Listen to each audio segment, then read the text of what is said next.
পৃথিবী ক্রমশই গরম হচ্ছে। এখন শুধু এটি খবর নয়, ভয়াবহ সত্য। ল্যান্ডসেটের নতুন প্রতিবেদনে প্রকাশ পেয়েছে এই শকিং তথ্য। প্রতি মিনিটে একজন মানুষ তাপপ্রবাহের কারণে মারা যাচ্ছে। 1 মিনিটে 1 প্রাণ, 1 দুঃখ। বিশ্বজুড়ে এমন চরম হিটওয়েভে মানুষ আর প্রকৃতি দুই ধ্বংসের মুখে।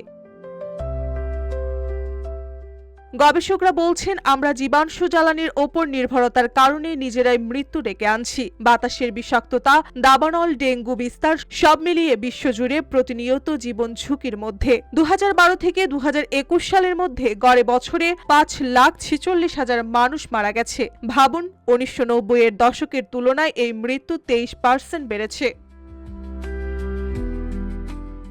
আরো ভয়ঙ্কর, গত 4 বছরে একজন মানুষ গড়ে 19 দিন প্রাণঘাতী তাপে আক্রান্ত হয়েছেন। 2024 সালে তাপমাত্রার কারণে 639 বিলিয়ন শ্রমঘণ্টা নষ্ট হয়েছে, যা অনুন্নত দেশের জিডিপির প্রায় 6% সমান। কৃষক, নির্মাণ শ্রমিক কারোই মাঠে নামার অবস্থা হয়নি, অথচ একই সময়ে সরকার জীবাশ্ম জ্বালানির কোম্পানিকে দিচ্ছে $2.5 বিলিয়ন।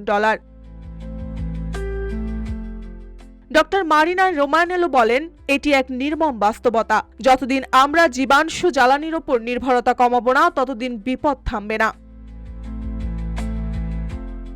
জলবায়ু পরিবর্তন আর দূরের গল্প নয়, এটি এখন এবং এই মুহূর্তেরই গল্প। প্রতিটি তাপপ্রবাহ, প্রতিটি দূষণ, প্রতিটি অনিয়ন্ত্রিত কর্মকাণ্ড আমাদের জীবনকে সরাসরি স্পর্শ করছে। এখন সময় হলো সচেতন হওয়ার, পরিবর্তনের।